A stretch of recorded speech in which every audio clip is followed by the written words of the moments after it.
Alors bonjour à tous, aujourd'hui je vais vous faire un développement sur la propriété suivante, donc sous la forme d'un exercice qui pourrait être un développement pour la leçon 400, je ne sais plus combien, sur la convexité, sur la compacité, pardon. Et donc voici l'exercice. En gros, on est en train de dire que quand on est dans un espace de dimension finie, alors être compact c'est équivalent à être fermé borné. Et par contre, quand on est dans un espace qui n'est pas de dimension finie, eh bien, on s'aperçoit que la propriété ne fonctionne plus. Donc c'est parti pour ce développement. 15 minutes. Et on va commencer par démontrer ce sens-là. On suppose que A est un compact de E muni de la norme infinie. Premièrement, on va montrer que A est borné. Donc pour montrer que A est borné, on va prendre un élément A qui appartient à A et on suppose par l'absurde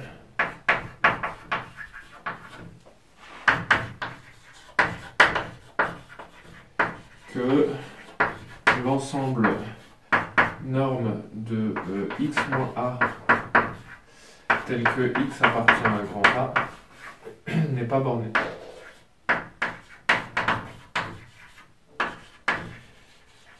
Donc si cet ensemble-là n'est pas borné, ça veut dire qu'on peut construire une suite qu'on va noter xn pour n appartenant à grand N, tel que, quel que soit n, on a que la valeur absolue de xn-a, la valeur absolue, la norme de xn-a est supérieure ou égale à n. Alors on va démontrer qu'il y a une absurdité. Soit f, l'application qui va de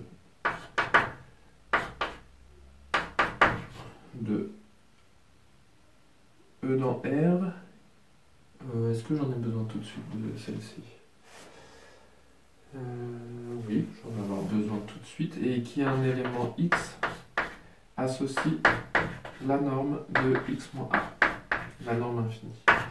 Alors ce qu'on peut dire c'est que f est 1 Lipschitzienne. Alors 1 Lipschitzienne parce que x moins a en norme, dans la norme infinie de x moins a, c'est inférieur ou égal à la norme infinie de x moins y plus y moins a, et donc on utilise l'inégalité triangulaire pour dire que c'est inférieur ou égal à la somme de ceci.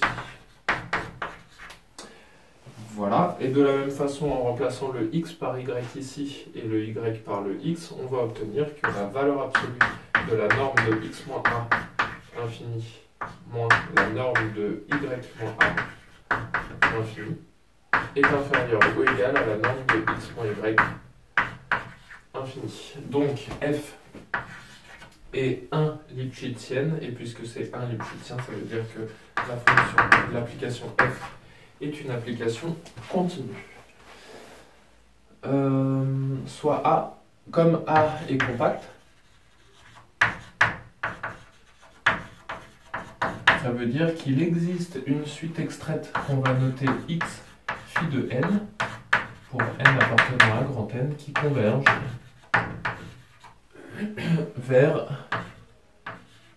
un élément qu'on va noter L qui appartient à A. Alors,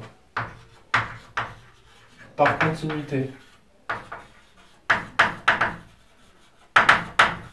de l'application f, on peut dire que la suite x phi de n moins a, donc la norme de x phi de n moins a, converge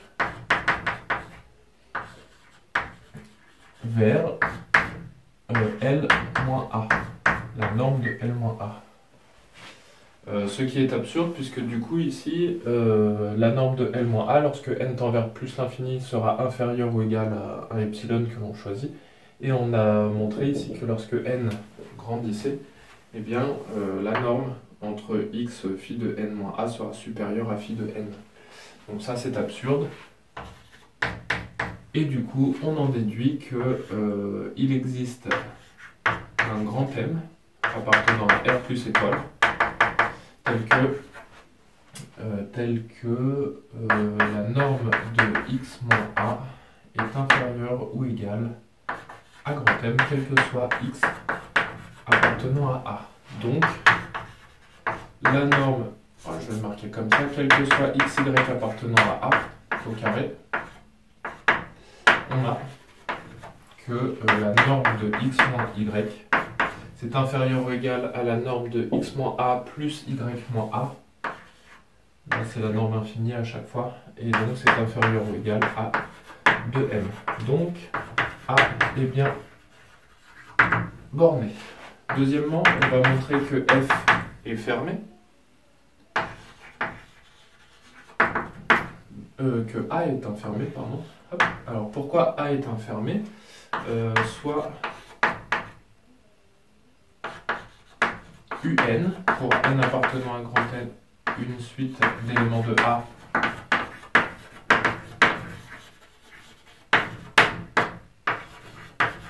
qui convergent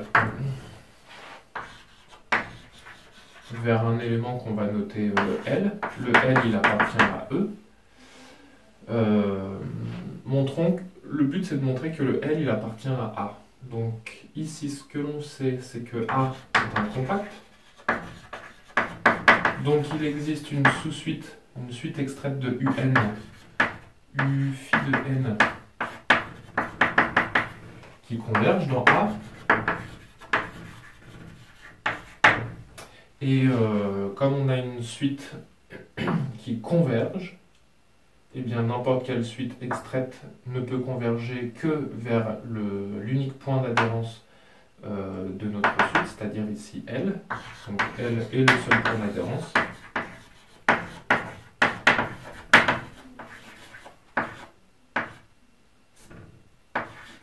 Donc c'est le seul point d'adhérence de notre suite. Donc L, donc U, il faut que je le marque comme ça, U phi de N pour N appartenant à grand N converge vers L. Et donc, le L, il appartient à A. Donc là, par caractérisation séquentielle, A est infermé de E. Dans l'autre sens, on suppose que A est un fermé borné. Alors, première chose, nous allons montrer que, quel que soit R appartenant à R étoile, R plus étoile, que la boule fermée de centre O et de région R est compacte. Pour montrer cela, soit F, j'ai déjà utilisé F, est-ce que j'utilise G? C'est qu'est-ce que je fais?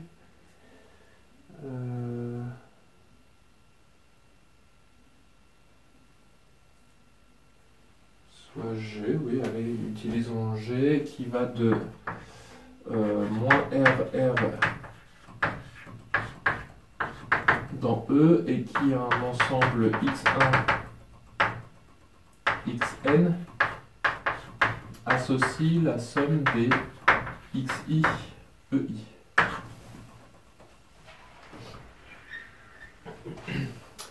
Donc mes xi et ei ici, c'est ceux à base de E. Alors, qu'est-ce qu'on peut dire de tout ça? Bien, on peut dire que G est isométrique. Donc, G est continu.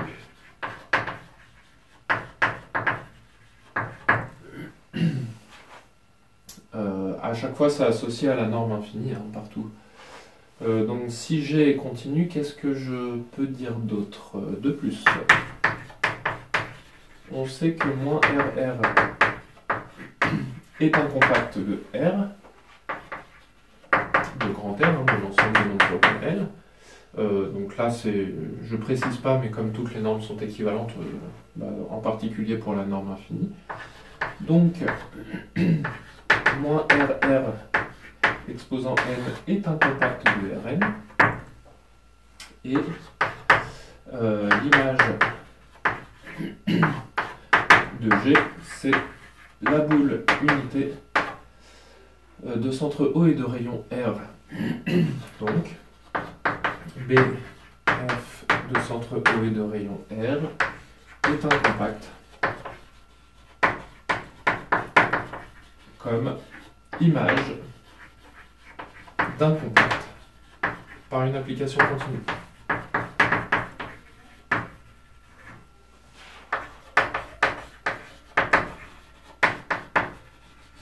Et du coup, maintenant, on va pouvoir conclure pour A. A étant borné, il existe un R appartenant à R plus étoile tel que A est inclus dans la boule fermée 0R. A est infermé inclus dans un compact. Donc, c'est un compact. Donc, A est un compact de E muni de sa norme infinie. Voilà. Question 2. Donc, cette fois, on se place dans grand R de X, l'ensemble des polynômes à valeur réelle. Et on le munit de la norme infinie qui est le sup des coefficients de notre polynôme ici. Donc l'objectif, ça va être de montrer que la boule unité fermée n'est pas un compact. Et donc pour cela, on va introduire une suite qui sera la suite xn pour n appartenant à grand N, qui est une suite d'éléments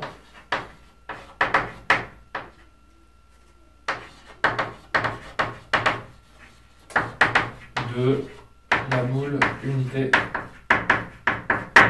fermée. Encore, on peut préciser parce que la norme de xn c'est égal à 1. Donc on est bien dans la boule unité fermée. Soit x phi de n, une suite extraite quelconque,